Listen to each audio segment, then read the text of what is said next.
telling you, the light disappeared. It's gone. I never really had it, but it definitely gone. Hi everybody, my name is Kelsey and we're about to get very, very nerdy with my 5-star predictions.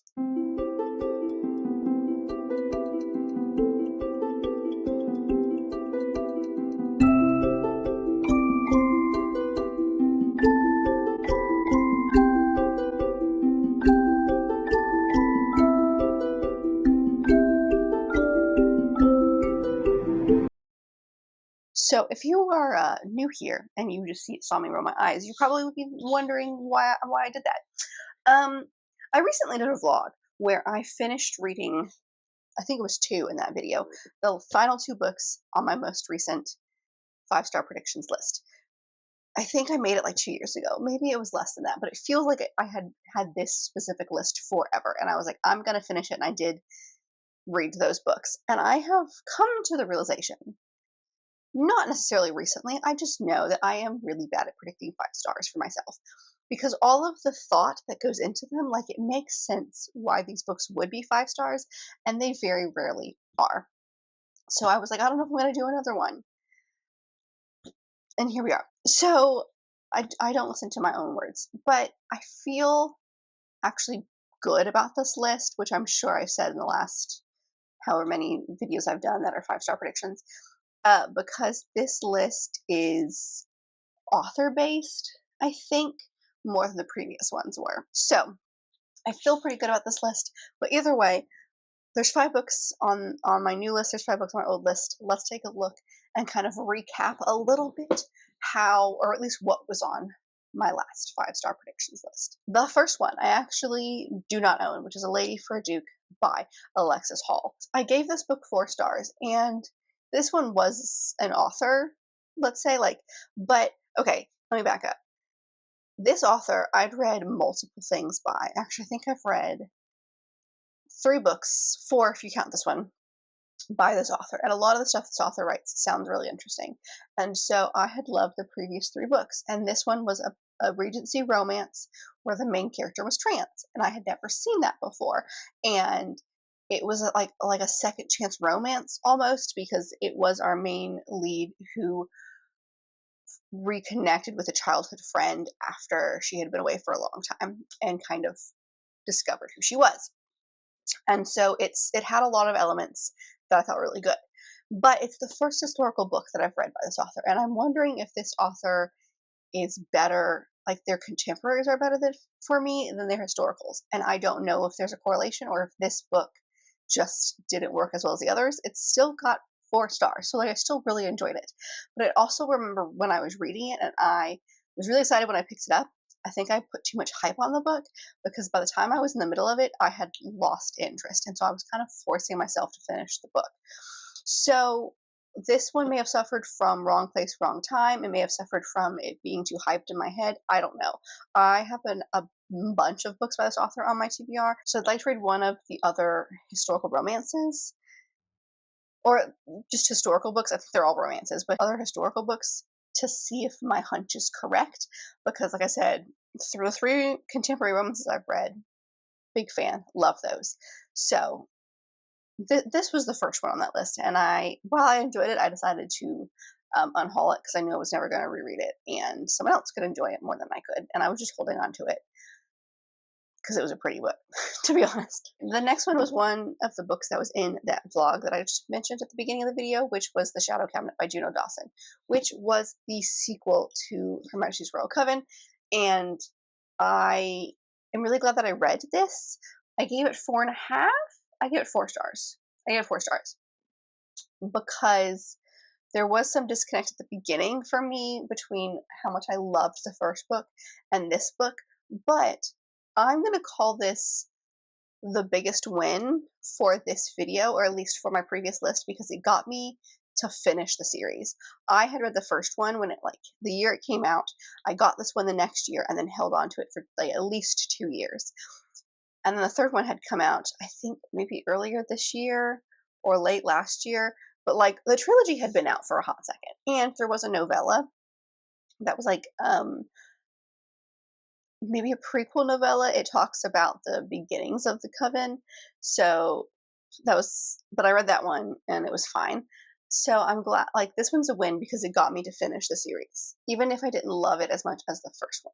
I didn't really tell you what this book was about, but it follows 4 women who all grew up together and have lived their lives, and they're all witches, and there's this coven called the HMRC, or Her Majesty's Royal Coven, who is the ruling body of witches, and one of these women is the high priestess, or like the one who's running it, and she there's this prophecy of Leviathan, which is this big, bad, terrible event that's going to happen, and it's said to be brought on by a kid, and she thinks that she has found this kid, and so it's what happens with that. She brings the kid to one of her friends to maybe train this kid a little bit more in the hopes of stopping the big bad end of the world situation.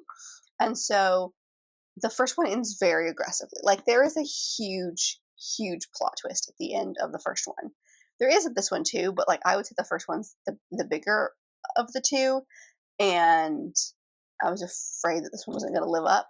And while it didn't, I still enjoyed my time. I think putting too much time between it actually helped me in the long run. But I've now finished the trilogy, so I'm going to call that like a huge win. The next one is probably the biggest disappointment on this list, which was Beautiful Nightmares by K.J. Sutton. This is the fourth book in the series. There are 6 books. They're all out now. Like, the 6th one just came out earlier this month. And so, like, it's finished. The series is finished. So I have 2 more books, and this is a thick boy. And while the first one was really tiny and each book continued to get bigger, this is the biggest, and 5 and 6 are smaller, so they feel more manageable. I don't know if I put too much time between the 3rd one and this one, because it had been a couple of years before, or maybe at least a year, maybe more, between reading the 3rd and the 4th one, or if I feel like there was just information I was missing from that one that I didn't remember. I still enjoy my time with this one. I have a lot of thoughts, so if you haven't seen the blog, I've probably linked it by now, so you can go check it out.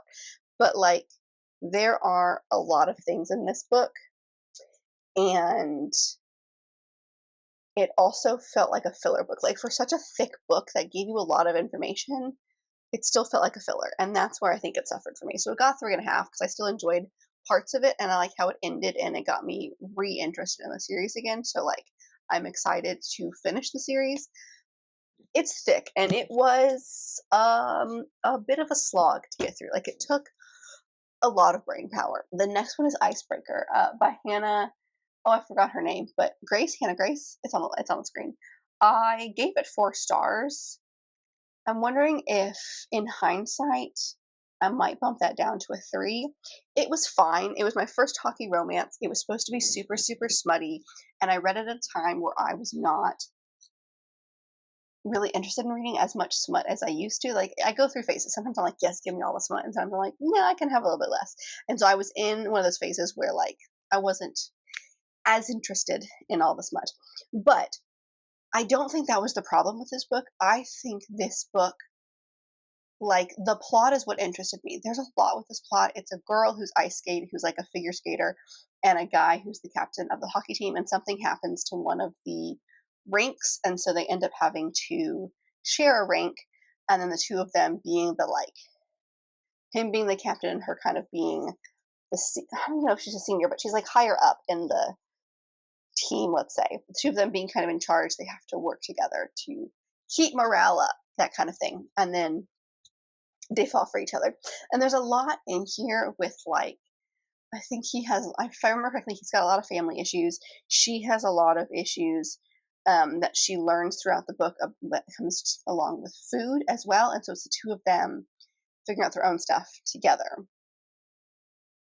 Their romance and the plot was really, really interesting, and I really liked that part. But if we took out all of the smutty scenes, the book would be half its size, because there are so many, and they were so repetitive, and they did not add to the plot at all. There's a level of smut is good, and then there was too much. And for me, this book was just too much. Like, I started spacing out during those scenes and just waiting for them to be over so I could be interested in the plot again. And again, I don't know if that's because of where my brain was at when I read it, or if this book really just had too much. I think it's a mixture of both. So I think I feel safe saying that this is actually 3 and not a 4. But I'd heard really good things, and when I put it on this list, I was in the let's read all the smut all the time phase. So it was fine. I don't own it anymore, obviously. The final book on the list from the previous years is Throne of the Fallen by Kiri Maskowska, which is the first in the Prince of Sin series, which is a spin-off from the Kingdom of the Wicked series by this author that I fell in love with 2 years ago, maybe more than that.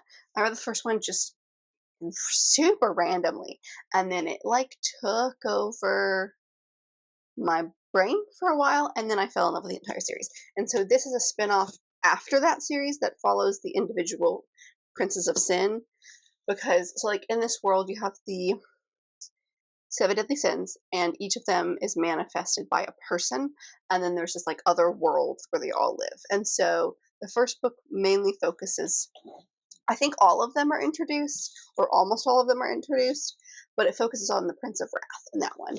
So this series, and the third one is coming out this year, if it's not already out. I can't remember when it comes out, but I think the answer is it's not out yet. Follows different princes. This one is, if I remember correctly, the Prince of Envy. Yes, and he's playing like a game to save his kingdom, his court. I think it's court is the better word. And so he ends up getting connected with this mortal woman who's a painter. It's their story. I think I gave it 4.5 stars. I think I liked the Kingdom of the Wicked series more, but I still liked this one. And I think I took like a big gap in the middle of it. Like I read part of it and then I didn't read it for like 2 months and then I finished it. So I think it suffered for that. And the fact that it still got 4.5 stars, I think is a tell that it's still a really good book. So I'm excited to continue with this series. Like I said, there's 3 as of right now. I don't know how many there's going to be total, but this one didn't hit, but I think it might have suffered a little bit from the gap that I put in the middle of it, because I remember when I started it, I was absolutely loving and devouring it, and by the end of it, I was still loving it, but my love was diluted. And again, I think it's because of the gap that I put in it. Now, looking at my next list, there's 5, like I mentioned, and I only own 1, but I have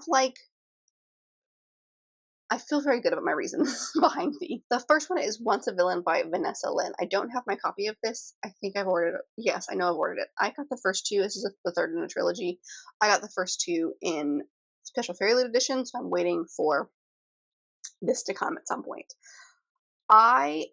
This feels like a very obvious answer because I've loved the first 2 in this series. Now, that's happened with other books on this list. I've loved the entire series, and then when I put it on this list, that one suffers. However, I read the first one, and I went in not expecting anything. I didn't really, it was a fairy loot book that I randomly got. I picked it because it filled a prompt for the Magical Readathon that I couldn't find anywhere else. And it was just, I didn't have any thoughts going in. And it was amazing.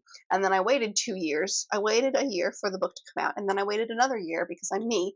And that's when I read the second book. And I was really worried going into it because I found out that I loved the world, and so I was afraid that I'd hyped it up too much, and I'd put too much time between the first book and the second book. However, both of those got 5 stars. I'm pretty sure the sequel also got a 5-star. I fell in love with this world all over again, even though I knew everything about it. So that's why I think this one's a pretty good contender, because there was so much against the second book, and it still blew me away. So I'm excited for this one. I cannot wait to read it. It won't be this year. I'm sure it'll be maybe beginning of next year whenever I get my copy. But it was just so good. And so I'm really excited about this one. The next one is, again, all of these are author things, and that is Ladies in Waiting, Jane Austen's Unsung Heroes, and it's by various authors. And this is a collection of, I want to say 6 short stories, all by different authors, that pick a character from each of the Jane Austen novels that is not the main character and highlights them. It's Jane Austen. Y'all know I love me some Jane Austen. You know I love a good retelling. The characters that are hidden are my favorite parts of Jane Austen books. I love Pride and Prejudice. I love Persuasion. Those 2 specifically are my favorites. But the characters that hide in the background that have absolutely no personality, I want to know about them. And so, like, my favorite retellings have been about Mary Bennet, who's the forgotten sister, about Catherine Anne de Bourgh, who is the cousin that's literally just there to cause problems for the romance, or so it seems. There was a retelling I did about a random maid that was mentioned on one line of Pride and Prejudice, and the author said, I would like to know more about that. So I think this is going to be really interesting. I feel like I do know, I cannot think off the top of my head what authors are in this, but I feel like I know at least one of them, which is why it's interesting to me. I know my best friend Lauren sent this to me and I said must have. So it's out. I just haven't gotten a copy of it, but it's Jane Austen and they're really tellings. I usually don't love short stories, but when it comes to something like this, I feel like this is the exception to that. And I'm very excited about it. The third one is the one that I would say is the wild card, if you will, on this list, because it's Brimstone by Callie Hart. I devoured Quicksilver. And when I say devoured, I mean like I read it throughout the entire month of February this year. I took my time because it was a thick book and I fell in love with this. I made my friends read it and they fell in love with it. Another one of my best friends just finished reading it and I was like, tell me everything. Like I just need people to read it so that I can freak out about it. But because the first book was so good, and this is the sequel, I don't know how many books are going to be in the series, if we're going to get more or not, but there's so much hype on this book, and I am terrified for the book because, and like, I'm not going to get to it. I probably won't get to it. Knowing me, I'll probably do the same thing and read it in February, like I did with Quicksilver, because I want to give it the time of day. I want to focus on it. And while it's one of the, it's not, I wouldn't call this a high fantasy book because me and high fantasy are not friends. My brain does not really work that way, especially classic high fantasy. No, thank you. But it is a big world, and I am going to have to find a video. I have one saved that is someone who talks for like 40 minutes about what happens in the first book, just so that I remember every little detail before I go into it. But like, I am so excited about this. And because I'm so excited about it, I am terrified for it, that it won't be as good. So when I say wild card, it's not really a wild card because I loved the first one, and like out of this list, this makes the most sense to also be a 5-star. But I hype things up a lot, and that usually can hinder a book. So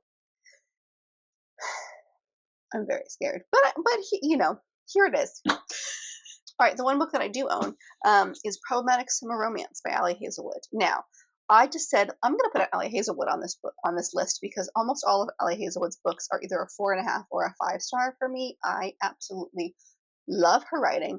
I love her world building, or her romances, her chemistry, things like that. Amazing. So out of the 3 unread books, I mean, I have a lot of novellas by her that I haven't read, but out of the 3 full-length books, I think this one has the most chance of being the 5-star. One's a YA, which isn't a problem, but me and YA contemporary romances are not friends. However, I would do anything for her, and I've heard that the chemistry in that book is just like her other books, even though there's no like smut per se.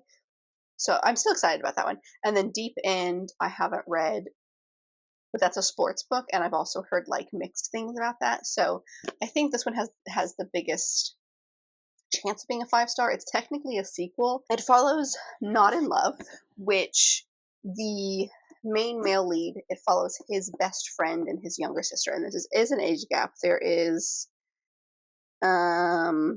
she's 23 and he's 38, so there is quite a large gap. I think the summer is the best time to read this, just because they go to a wedding in,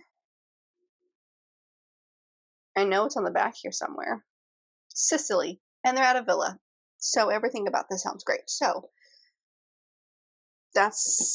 I knew Ali Hazelwood had to be on here, and this one I think is the most likely contender to be a 5-star out of the ones I haven't read yet.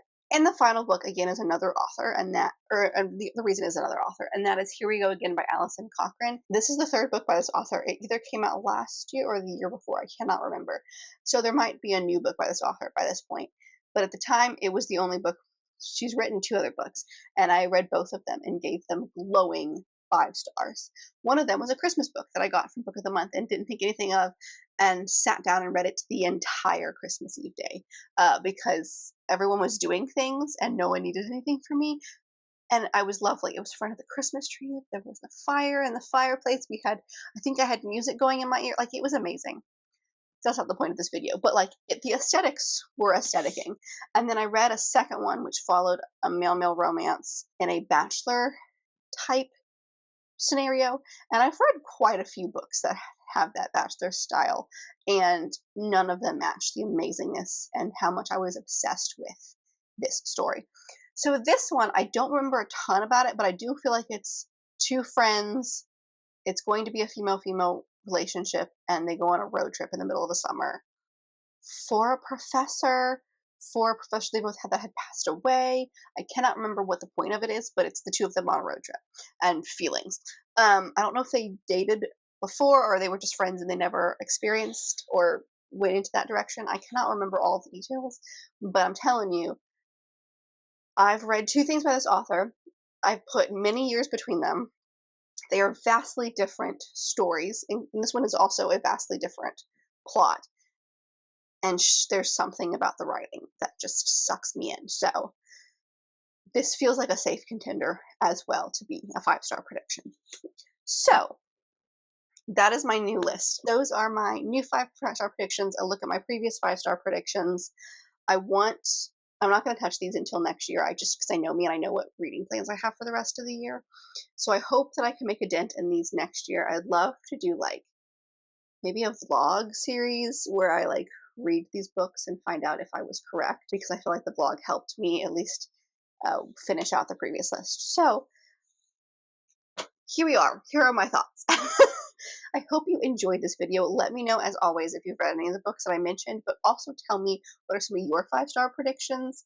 Are you someone who is terrible at predicting your own 5 stars like I am? Because that is the consensus. Like, we didn't get a single 5-star from the previous list, and I usually get at least one. So I'm not doing great there. But let me know how you are. And if you've been here, so here's the other thing that I'm curious about. If you've been here for a hot second and you know my reading and you know what I like, what is a 5-star prediction that you have for me? I can make a vlog out of that. That could be cool. Let me know all of your bookish thoughts down below. And if you want to comment something but you're not sure what to comment, obviously comment 5 stars, because that's what we're talking about. But if you like this video, and I very much hope that you did, don't forget to give it a big thumbs up and subscribe down below if you want to be part of this awesome growing family. I've also got all my social media down there as well as other fun bookish links, so check all that out, and I'll see you guys in my next video. Bye.